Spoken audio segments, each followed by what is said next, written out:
So in response to my last video, I posted some feelings about myself and kind of got my feelings out there to explain some things, and I got a lot of backlash on what I had to say. And what really blows my mind is the fact that all the people that are trying to tell me how I should feel and that my feelings aren't valid and that what I had to say was upsetting and that I'm a narcissist and that I don't care. And I just want to ask, like, how do you know exactly what I'm feeling? How do you know exactly where I'm coming from with my feelings on the whole situation? Because you really don't. No one asked me how I felt. No one cared to understand my side of it.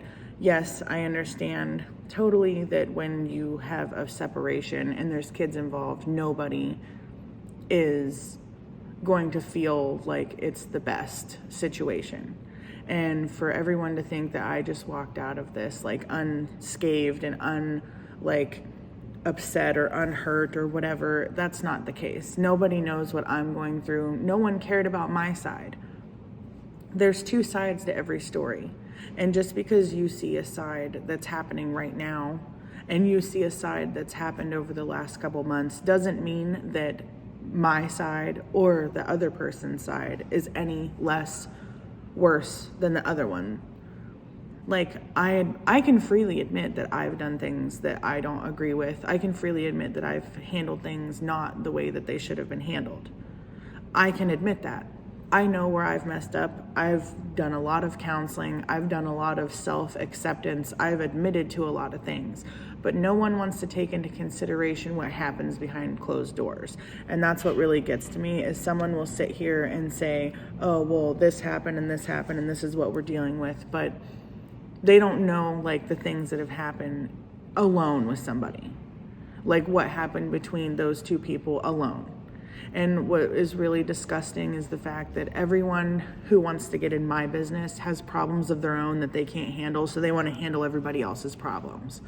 So for me, I got out of a situation that I felt that I wasn't comfortable in. I got out of a situation that I didn't want to be in anymore. And the fact that me and him had talked about separating, and he agreed that we weren't good for each other. He told me we should probably get a divorce because we would be better off friends. We both agreed that we were toxic for each other.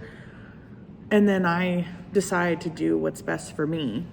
And I mean, he doesn't show the parts where I've offered for him to come see his kids. I've offered for him to stay at my place. I've offered for him to room and board at my place so he can see his daughter. I've offered to bring the kids out when I come out for a family wedding. Like all the things where I've actually done right and I've apologized, or I've actually said this is why I'm feeling this way and tried to talk about things, that's not being shown.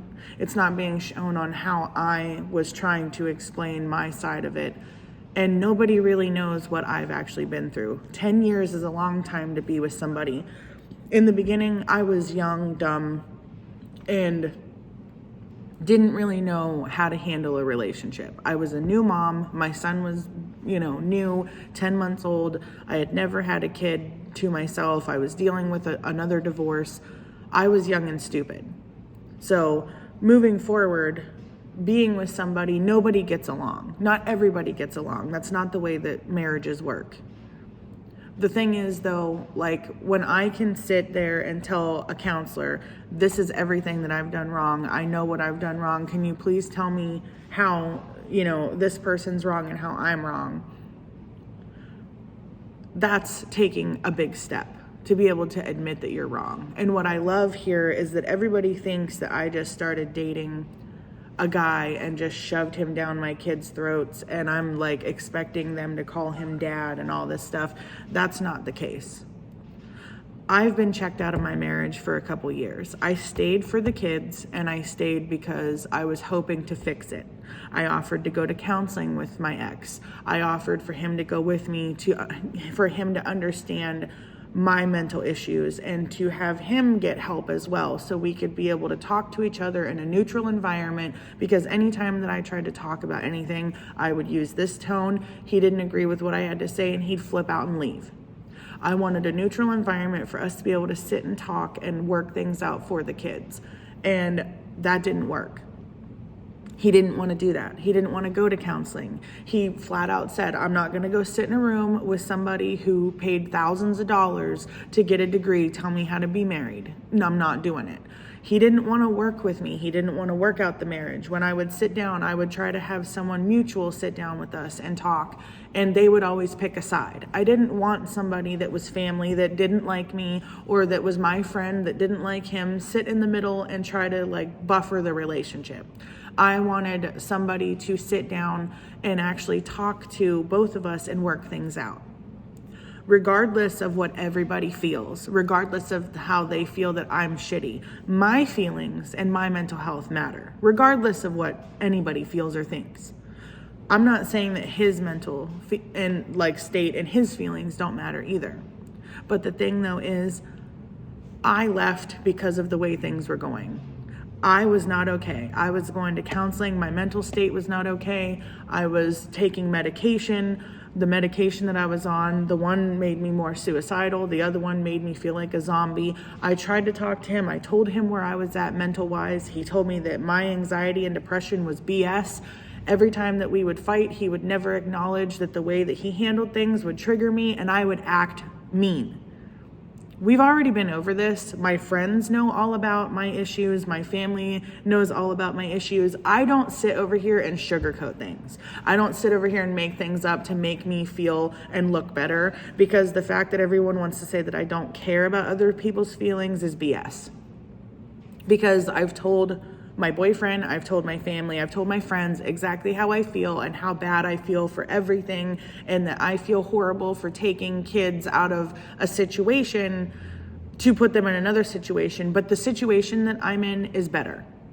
Everybody that I've talked to and that has been on my Facebook for the last however many years, I've had so many people reach out to me and say that I look so much happier, that they could tell I was depressed, that they're happy that I moved, that they can see that my kids are happy, that they can see that I'm doing better.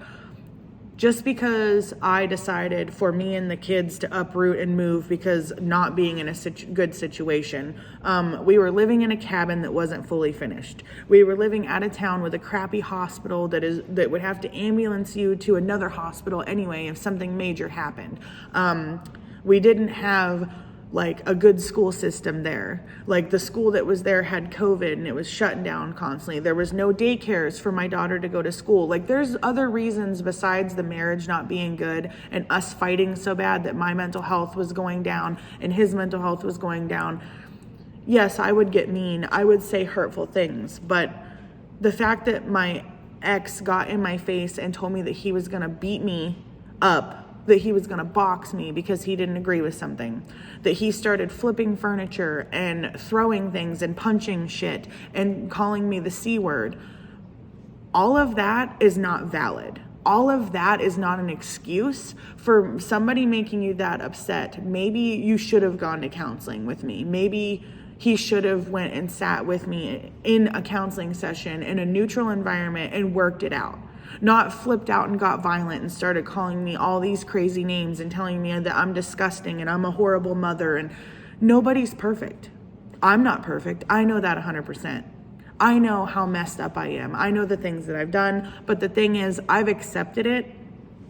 I've moved on. I've been able to stand in the mirror and tell myself how crappy I am. And I've been willing to move on and be better.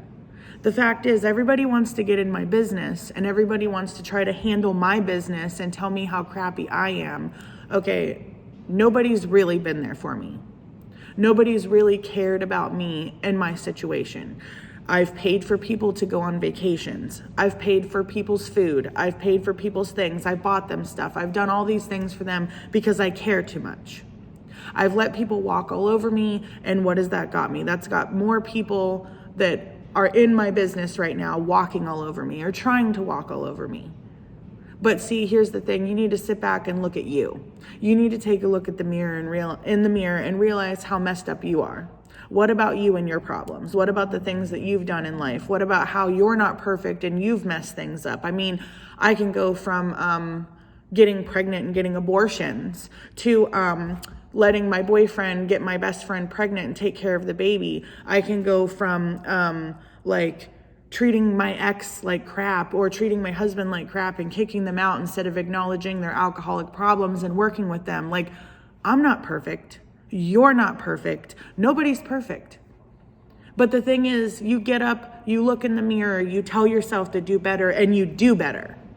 You pray for it, you work for it, you be better. And that's the difference between me and everybody else, is I can sit over here and accept what I've done wrong. I can sit over here and apologize to the people who mean a lot to me and actually try to work on things. But here's what I don't understand. When my ex is involving my son and he's asking him all these personal questions and getting him involved in this whole ordeal, and then he wants to get mad at me because I'm saying that he doesn't care about him. I'm sorry, but you don't get a child involved in anything, because I haven't gotten him involved in any of this. He hasn't heard any of this. He hasn't talked about any of this with me. I've explained to him, we're staying here. First off, he didn't want to go back to Montana. He begged me not to go back to Montana. He's told me that he didn't want to go back to that situation, that he didn't want to be around my ex or that family. He came out and told me some really horrifying things that have gone on at my ex's parents' house that makes me really sick to my stomach and upset. He's told me that he doesn't want to deal with any of that side of the family and that he loves being here and he loves this school. So when everyone wants to say that I haven't taken the kids' feelings into consideration, I've let my daughter video with my ex many times. I've let my daughter talk to my ex anytime that she's asked.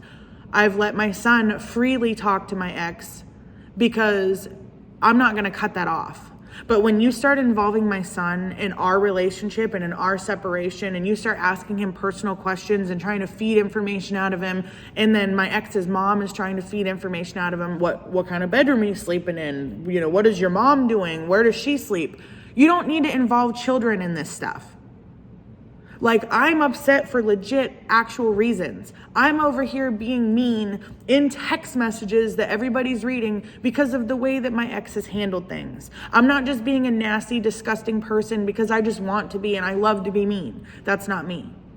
But when you're involving my son and you're reaching out to my friends and you're messaging people and you're starting stuff and you're saying things to them and you're bringing up things in the past, like, I've already admitted to a lot of my friends and family that I've talked crap about them. I've already come clean with a lot of things because I wanted a clear slate and a clear conscience. And my ex is messaging friends of mine and telling them all these things and getting them involved in things that they don't need to be involved in. Everyone needs to just stay in their own lane and mind their own damn business.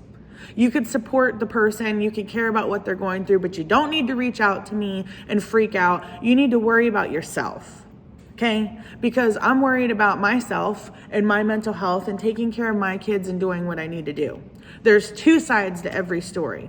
Just because you get a glimpse of one little thing and just because you've seen one little thing when you've been around doesn't mean that you've seen everything.